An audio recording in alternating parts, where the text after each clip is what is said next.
is a Furnish Brothers production. Ladies and gentlemen, welcome to the Talkin Buds podcast. The Talkin Buds podcast. About the buds, by the buds, for the buds. This is the Talking Buds podcast.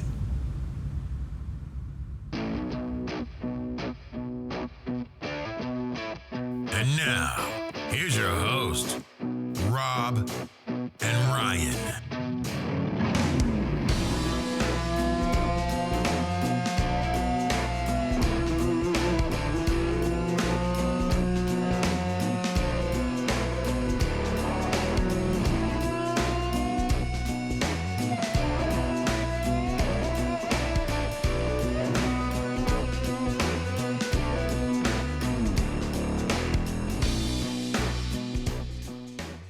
So, through 51 episodes of this podcast, every single time the show starts, I go on some epic soliloquy about the state of the Maple Leafs.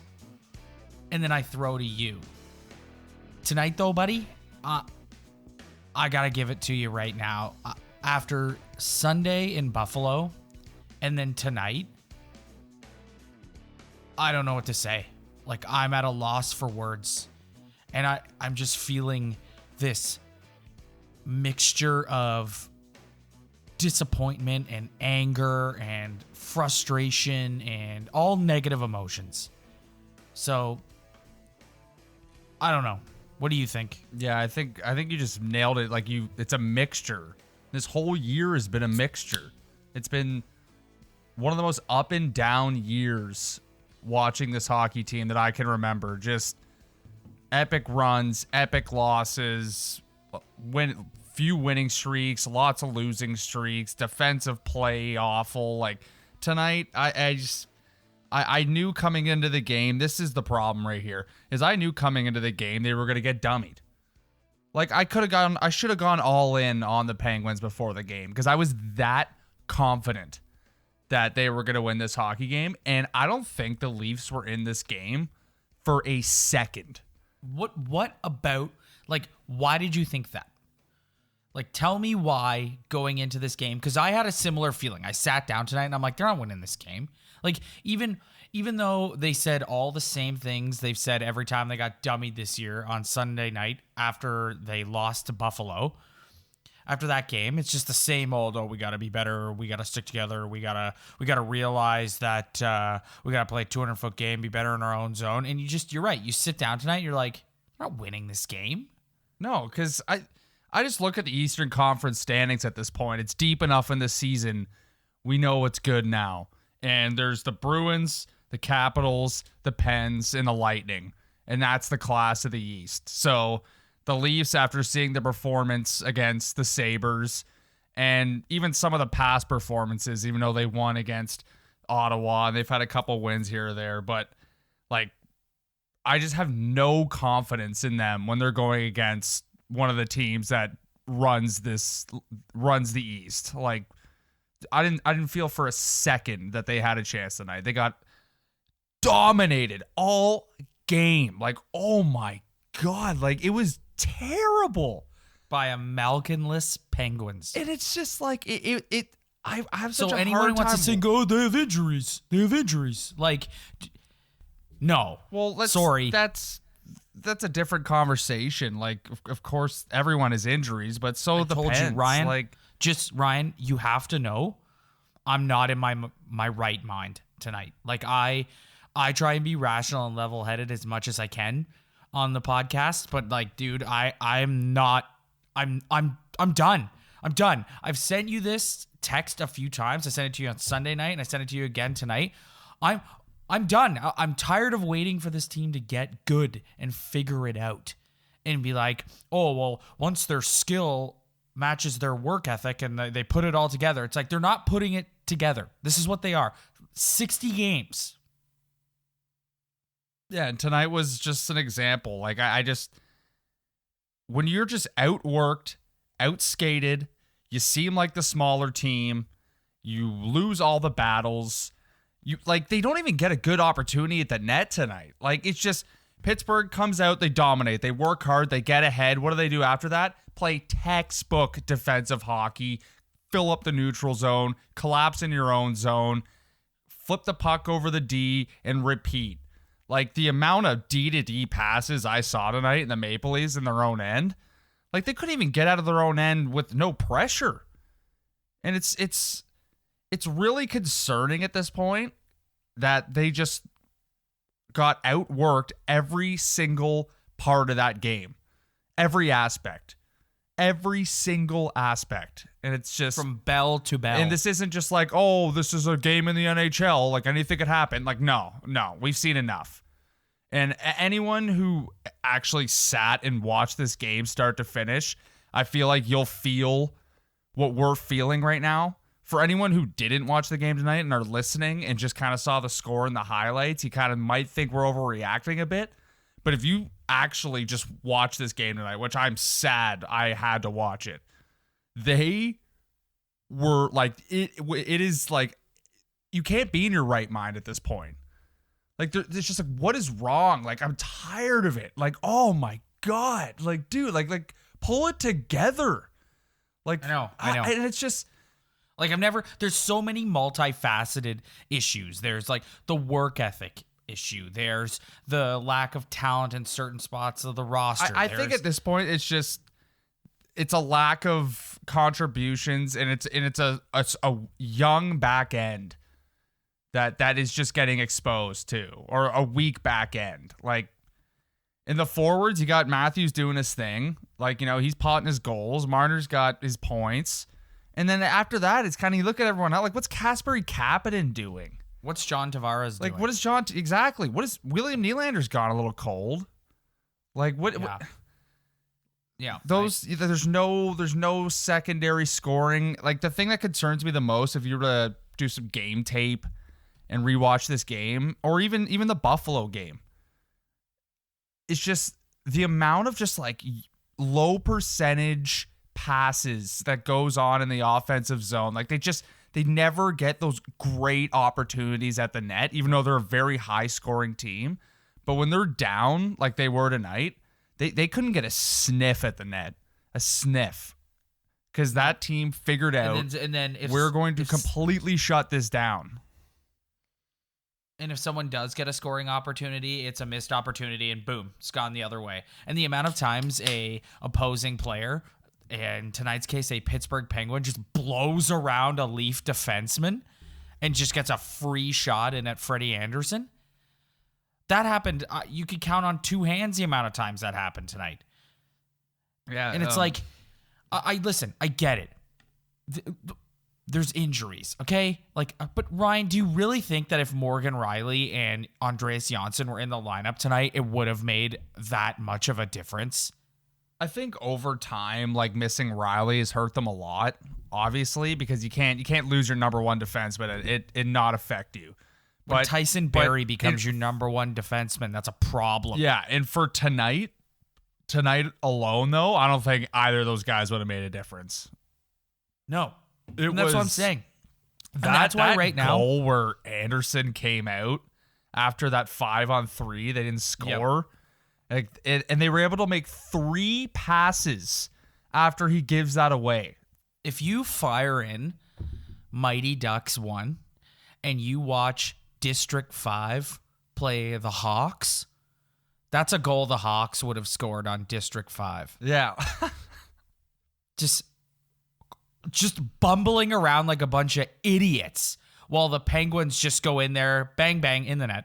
Yeah, it's just, to me, the moral of the story like the tonight, moment after a 5-on-3 ends, too. Like, it's comical. It's a comedy of errors. Yeah, like, to me, tonight was just a massive wake-up call. Like, this is one of the best teams in the NHL, and no injuries stop them from playing the way they play and working as hard as they do. And where they are in the standings is no mistake.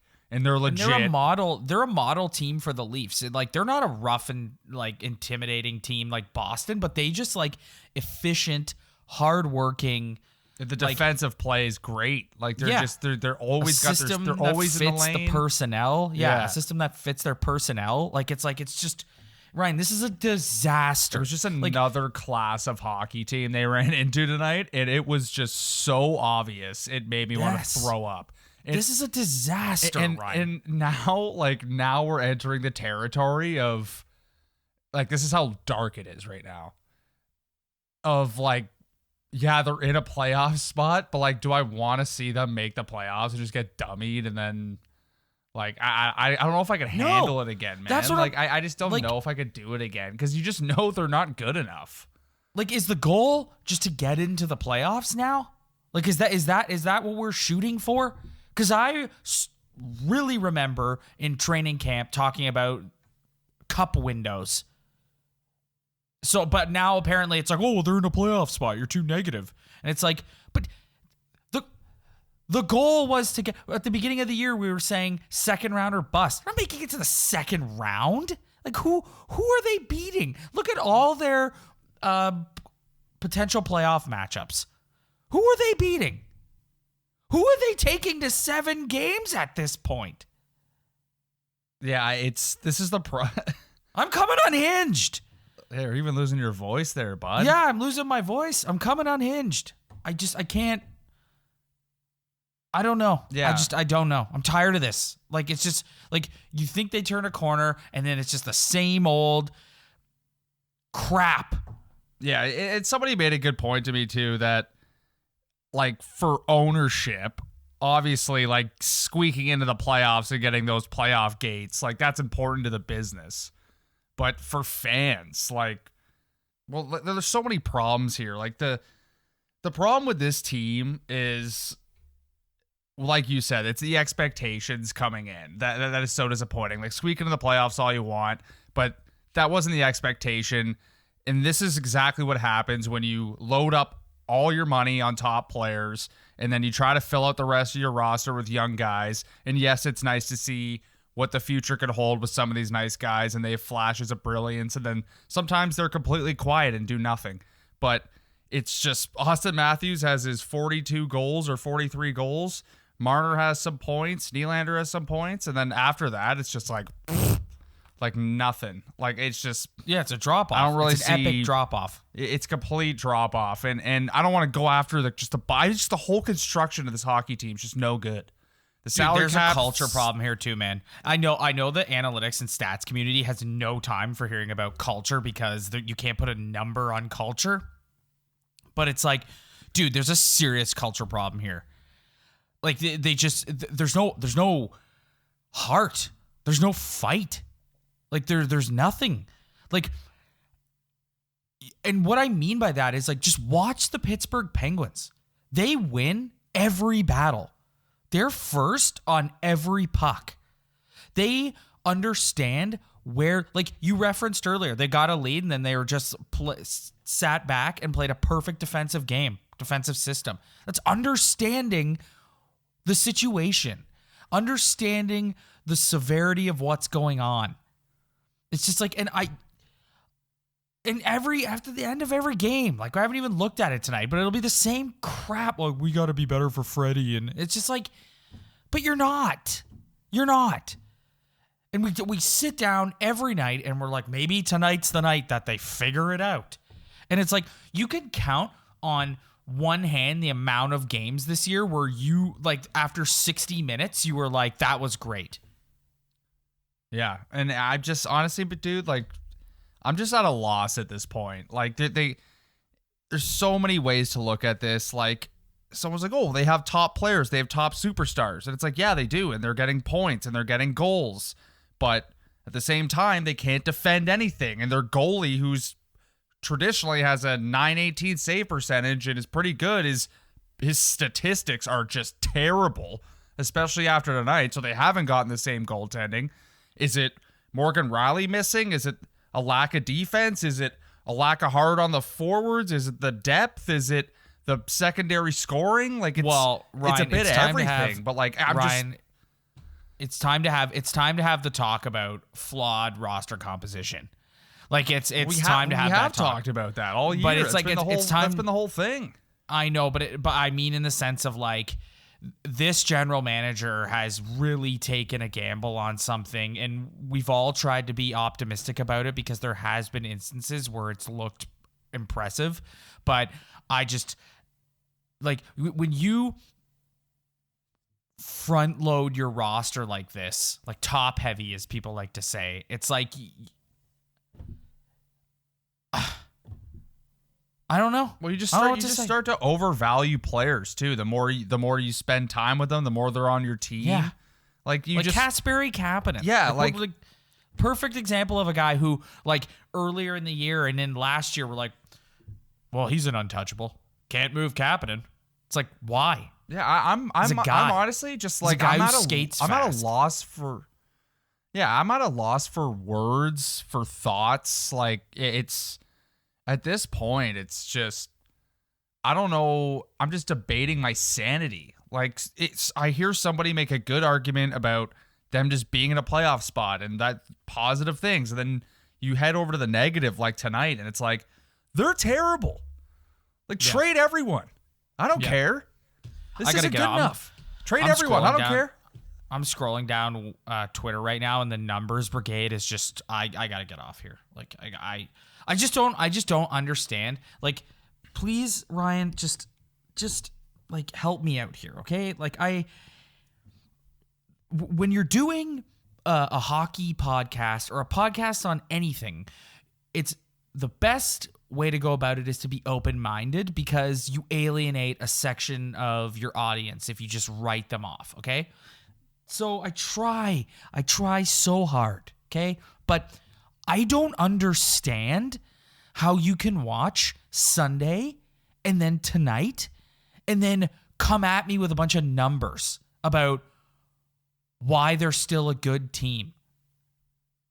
They got absolutely manhandled by a cup contender tonight, whatever. And you're going to come on here and say, well, since Sheldon Keefe took over, they're actually 21-10 and whatever.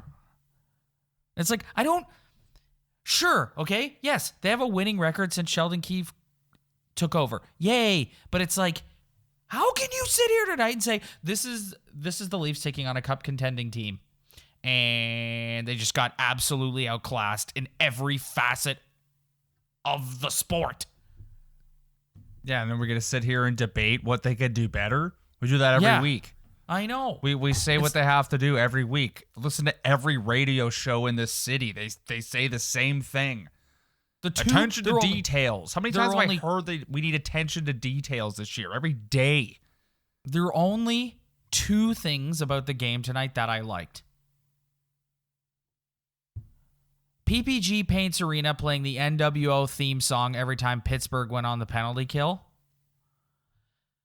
And Elliot Friedman suggesting Tyson Barrie might be available if some team comes along with a nice offer. Well, to me, based off the ice time tonight, which he got a ton of, that offer better be good, because at this point you're looking back at that D-man and they're say what you want about Tyson Barrie, but they are thin, dude.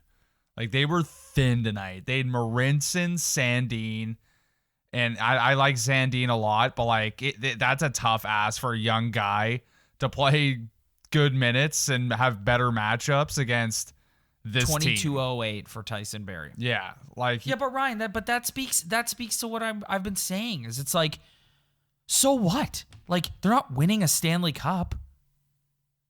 So what? Just it might suck, but like, you might just have to chalk this year up to a learning experience and grow and maturity. That's what I'm saying. Like, that's when I said that I'm low. That's where I'm at. Yeah. I'm at the point where I'm like, you know what? Like, because you see some of these deals that have been made in the last couple of days and some of the prices these teams are paying. And it's like, if some team wants to come along with like a decent draft pick and a prospect for Tyson Barrie, here you go. Like, for sure. Like, what's the difference? It's not like, well, you know what? When Riley comes back, they're in a fight for first in the Atlantic with the Bruins or the Lightning. It's like, no, they're not. They're out of it.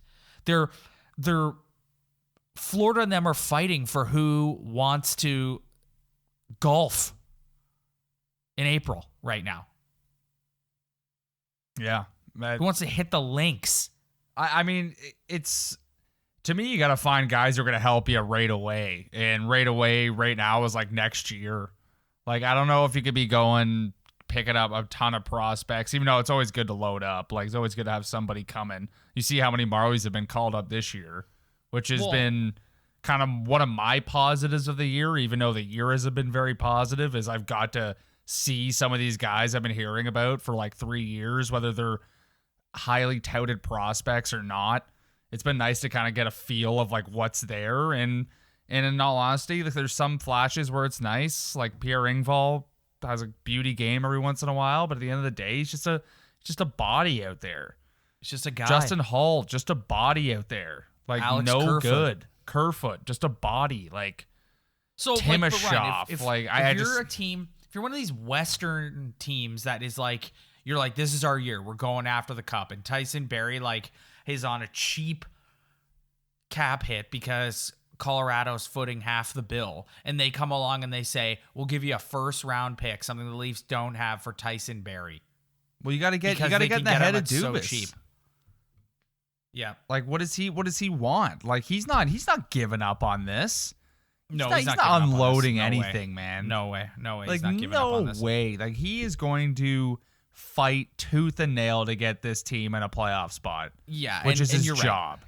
And you're right. And if I was in his shoes, I'd probably be doing the same thing. But as a frustrated fan, like I look at it and just go, I came into this season with Stanley Cup aspirations. This team is nowhere near competing for a Stanley Cup. So we'll see you next year. Yeah, like that's literally where I'm at right now. I just have a hard time. Like I can understand all perspectives, like general manager, fan base, coach. And sometimes I just struggle with picking like the right perspective to look at this team with, because like after these last 2 games, like I'm just back to being the same old fan who's just so fed up with this franchise not winning. And no matter who they draft, who's on their team, what goalie's playing, it just always seems to be the same result. And it's like every year is just that year. I don't think these guys should be blamed for something that happened 10 years ago. But when you're talking about a fan base that has been in peril like this one has, it's adding up and adding up. And this is the year where we got all our great draft picks, our cores set. They've had years of experience. They've made the playoffs. They get paid. Let's go in this year and let's have a shot. Let's have a chance. And then it's like it's worse than ever right now. It seems like it's a disaster. Like it's like we're going backwards at this point. And we're back to the point like when towards the end of Bab's tenure, where like we were saying things like, I'm not excited to sit down and watch a game. Like I sit down before every game and just take a deep breath and go, what am I gonna watch tonight? Like, am I gonna watch a team that's gonna go out there and look pretty good and pot 6-7 goals and still give up a million defensive chances, but actually get a W? Ryan, they have 1 regulation win in their last 10. 1. I mean, like they'll have the odd game that's like one thing I know about this team, and I'm sure that all the stats guys could search this up and agree instantly because it's pretty obvious, is unless they score first, like they're screwed.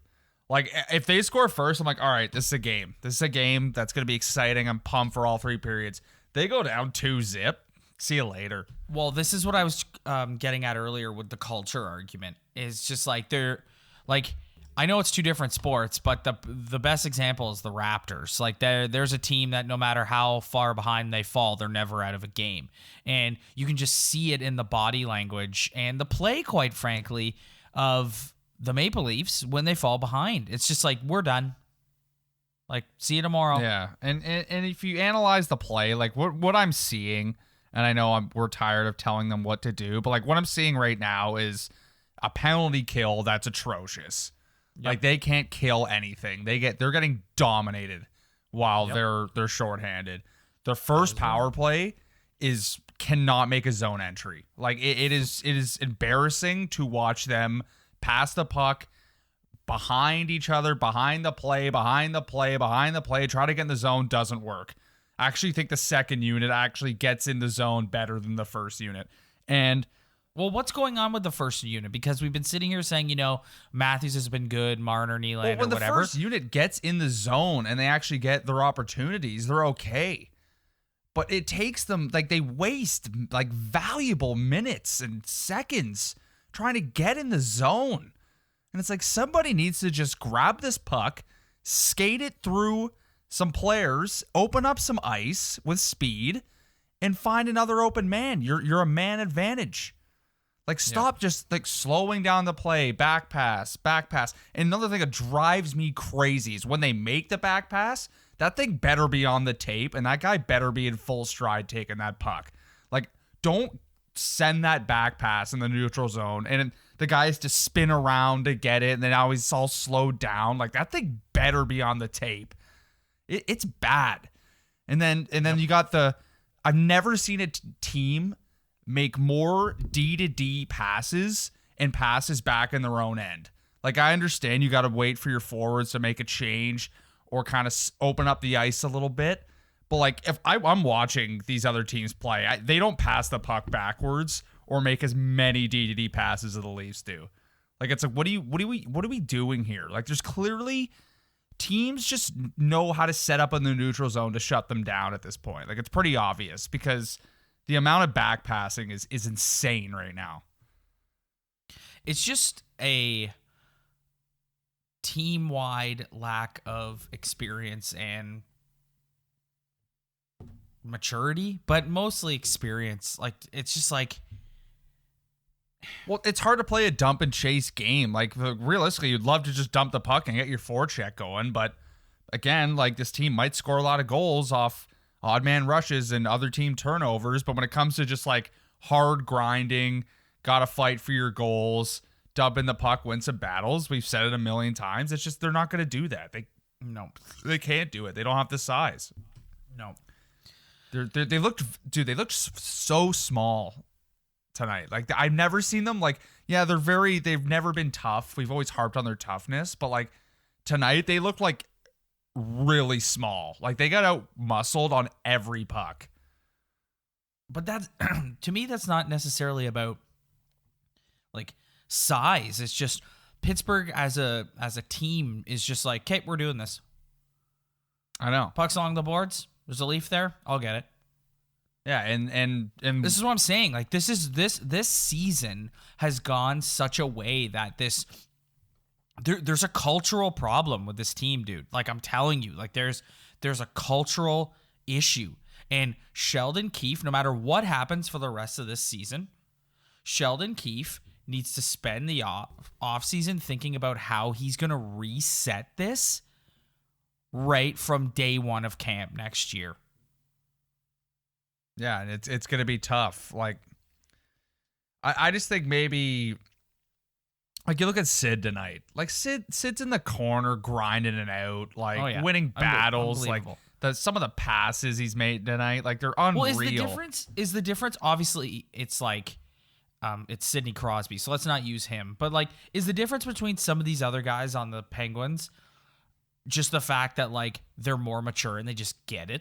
I don't know, because I'm sure if you went down, like, the age list, like, I don't know the roster like the back of my hand, but I'm sure if you went through their players, like, based on their age and experience, I bet it's not that much different. They probably got a couple rookies in there, a couple guys who it's their second year, third year. Like, I'm sure they're not some growing veteran team. It's just they've instilled a work ethic and a game plan, and for some reason, it works. It's working. And whether that's just the players' maturity or the commitment to the play to the system, or they just watch how hard their captain works and they all follow suit, or maybe they're just all really skilled players and they're really good. They might just have a better team. Or, like, the leadership group, like Sid, is just setting the tone. Like, this is what we do here. Well, I have a hard time. Like, I don't want to come on here and just, like, rip. I have a hard time getting on Austin Matthews right now because the guy's having, like, a hell of a season. I'm not getting on him. I think know, he's but, like, good. I'm about he's to. been good. But, like, I'm about to kind of, like, chip in with something here. Like, it's just maybe when your top guys, like, haven't hit the level of, like, maturity that, like, Sidney Crosby's hit or, like, Ovi's hit. like at some point, I'm sure younger in their careers, they also were kind of just like hot, like whatever, just younger guys. Like just they aren't what they were now. Like when they hit like 28 years old, they all changed. Their attitudes changed. Crosby went back to back with the cups. Ovi won his cup. Like that's just like maybe this year, like we said, it may not be the year we wanted, but it maybe it's just another year to chalk up experience. And next year, Austin Matthews, even though he might score another 50 or Marner might get another 90 points or whatever, they'll be able to kind of just add something more when it comes to like the work ethic of this hockey team, because they are extremely like pedestrian in their own end. They still give the puck away a lot. They don't win a lot of physical battles. And it's you heard Berkey on the broadcast tonight talking about like doing the little things in your own zone and how like it's not optional. Like you have to do it. You're not going to win in the league if you don't do it. And that's what I don't think has set in with some of these younger players, which brings me to one of the guys who you'd think would help impart that on them, John Tavares. He was awful tonight, Ryan. He was awful. He hasn't been very good this year. No, he looks slow. He's got some like big goals and like OT and stuff so far this year, but like I barely noticed him out there tonight. He was awful. Yeah, and again, I love John. Like another guy. I don't want to get on John. But like you can't, but like, dude, like you were the big prize. You came in here. And it wasn't your decision to get paid as much as you're getting paid right now, but like you're eating up a lot of the cap, and to me, you should be over a point per game if you're making his money, and you shouldn't be a -5, and you shouldn't be slow out there, and I should notice you dominating possession more than you do. Yep. And I this kills me because it's hard to hate John. Like you just know the guy's working his ass off every day. I'm sure he's aware of his own deficiencies, but at the end of the day, he's getting paid way too much for what he's providing for this team. And like any business, not hockey, any business in the world, if you're not getting like what you're paying for out of like an employee, like that's not good. That's not a recipe for success. And I want him to do well so bad, but man, I've been saying it since last year that he's behind the play, he's slow. And if he's not scoring like he did last year, like it's just kind of like he's a non-factor out there almost. It's kind of like he kind of misses like that chemistry that him and Marner had last year. Like that got him going. That got him to his career highs. And this year it's like, man, like it's a struggle for him to even like have the puck for more than 2 seconds without getting checked and somebody catching up to him. Can I read you some of these Sheldon Keefe quotes? Yeah. It looks like the process that we want to go through is to just get embarrassed enough to the point where we look in the mirror and recognize what's required of us to be able to compete at a high level at this stage of the season. Yeah, like he's not messing around when saying that. Here's another one. He's red hot probably. Yeah, he is. He's like the reason why I wanted to read them is because I'm scrolling through Twitter as you're talking there, and people are just like, Sheldon Keefe is just letting her rip tonight. It's a different issue again today. If you had special teams on your bingo card of things that are hurting our group, then you're happy today. Get that one filled. Yeah, he's pissed. It's hard not like how can he not be? And I'm happy he's not just giving you the old we got to be better for Freddie talk.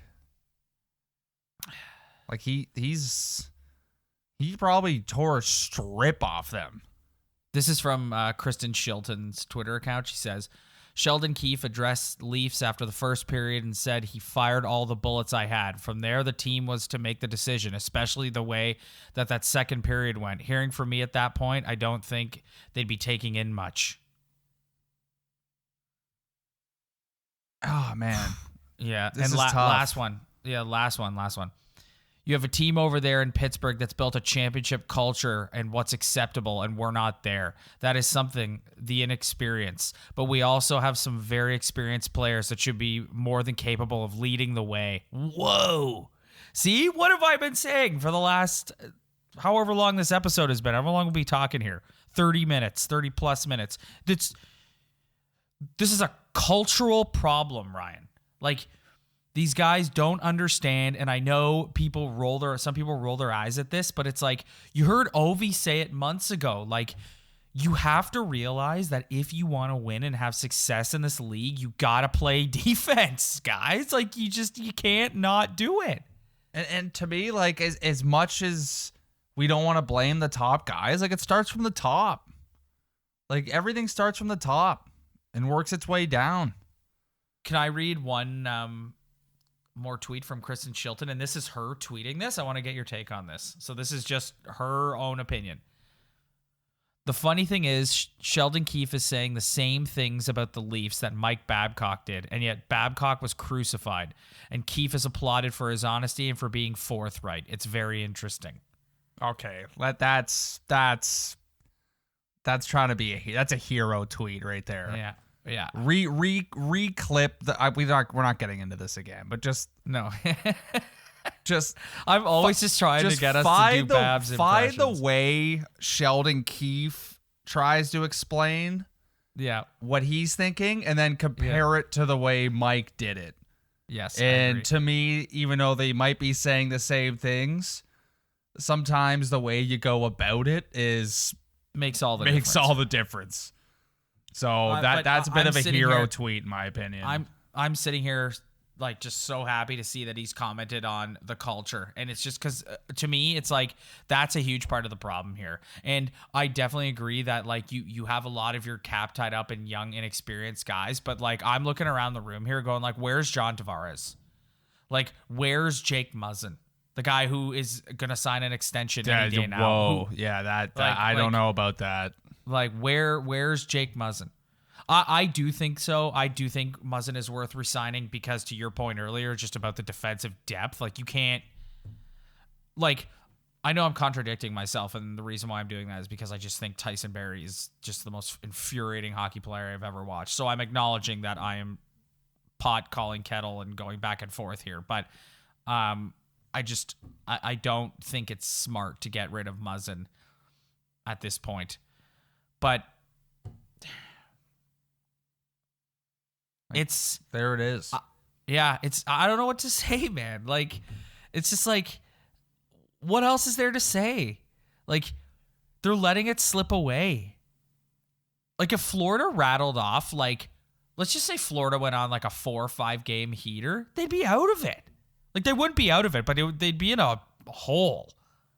Yeah, they'd be in big trouble. Right? So it's like, what are we doing? Yeah, it starts. Everyone's got to look at themselves in the mirror, no matter how many goals or points they have. Like you got to be doing something different.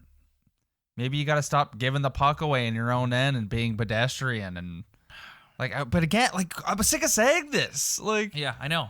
Like, I know, man. I know. Like, it's almost like I almost feel bad doing this podcast. People are trying to get an opinion out of me, and I'm at this point, I'm just like, I don't even know. Yeah, I'm at a loss for words. Like, I haven't actually said anything on this show. Like, we've been doing this for almost 40 minutes, and it's like I haven't actually, other than the fact that I've been saying that this is a cultural problem and that I'm pissed off, I haven't actually said anything other than that. I've just been going around and around and around, frustrated. This is the most emotional I've been on any episode we've ever done.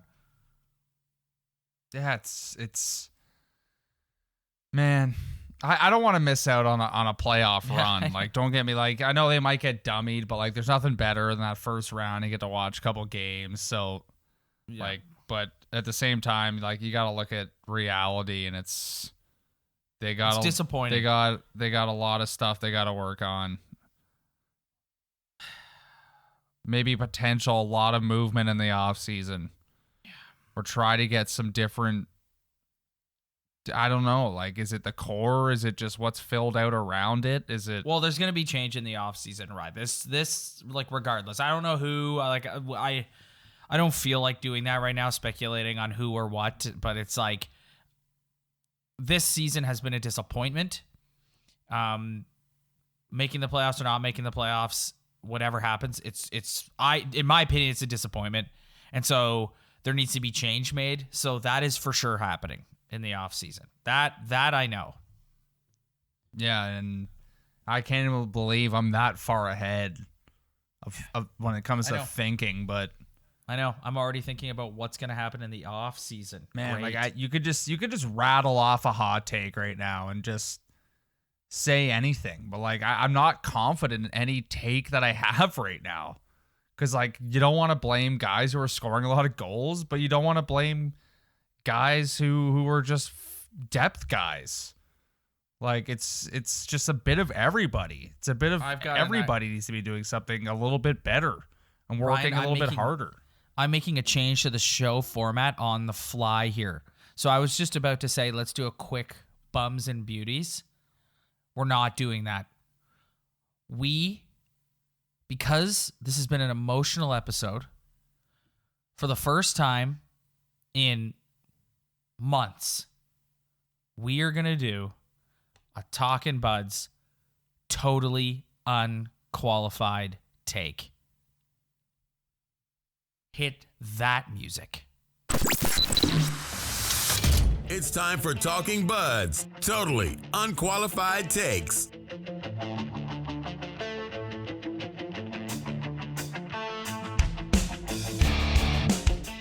So this is what I want to do.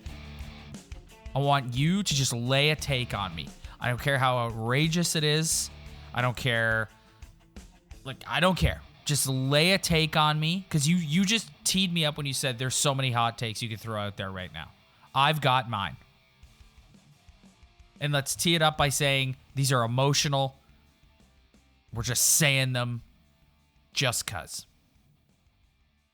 Yeah, I'll go right here. Okay, all right. Top Here we go, players, baby. Austin Matthews, Mitch Marner, Tavares, Nylander. No matter what you think about their production, they just have to set a better example at other areas of the ice. And to me, a culture starts with your core, and they run the room. And no matter how much offense you produce, you look at other players in the league, they may not produce as much as you, but what they produce all over the ice makes an impact and helps the culture of your hockey team. Like Sidney Crosby, he's not leading the league in points anymore. But like you look tonight, like how many puck battles along the boards, how hard he's working. That's how you create culture. You look at your captain and you go, man, this guy is one of the best players in the world. Look how hard he's working. What a beauty. Like that's a guy we want to all play like. Listens to the coach. Like I just think that this core players, no matter how giftedly offensively they are and what they bring for production, until they start doing something different, either on the ice or off the ice, to me, what you're referring to as the culture is not going to change. This year has been disappointing.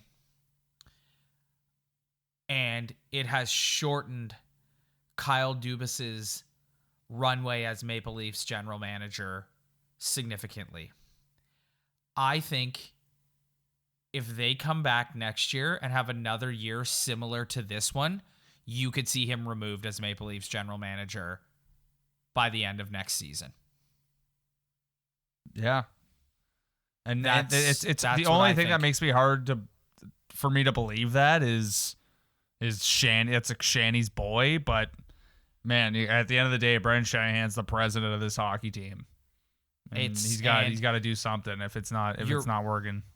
You're right. It is important to MLSE to get those playoff gates, no doubt about it. But the way this year has gone has been not good enough.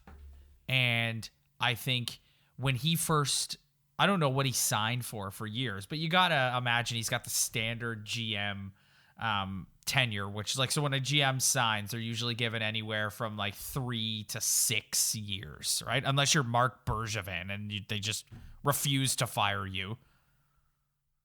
Or David Poyle. But the standard GM runway is anywhere from like 3 to 6 years. And I think expectations this year were so high that and it's been so disappointing that he will have significantly more pressure on him going into next year. And if they squeak into the playoffs again next year and lose in the first round, he could potentially lose his job. Yeah, he'll be on the hot seat for sure. Yep, There's no doubt about that. That is my totally unqualified take. Yeah, no doubt. Anyway, I think we've ranted about enough negativity for 1 week. Yeah, it just beats you down. It's just the throw it in the burn the tape. Oh yeah, but Ryan, and so was Sunday. That's why I'm so pissed tonight. It's like, no, I meant like even just like this podcast, like just oh yeah, burn the tape on the podcast for sure. Like just like I don't want to have another one of these episodes again. Like I hope they just. Neither do I. Well, here we go again. Hope they just go on a streak, but they're not going to. I'm emotionally drained. Yeah. All right, buddy.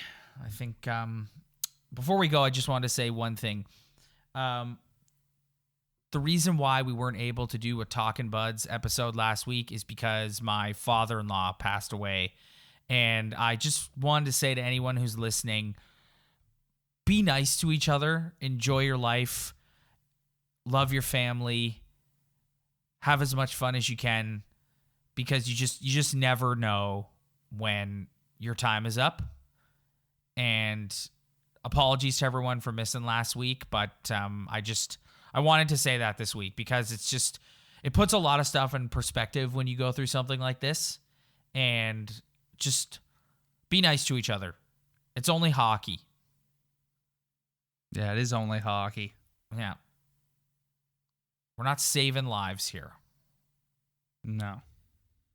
Anyways, with that, thanks everyone for downloading. We'll catch you next week.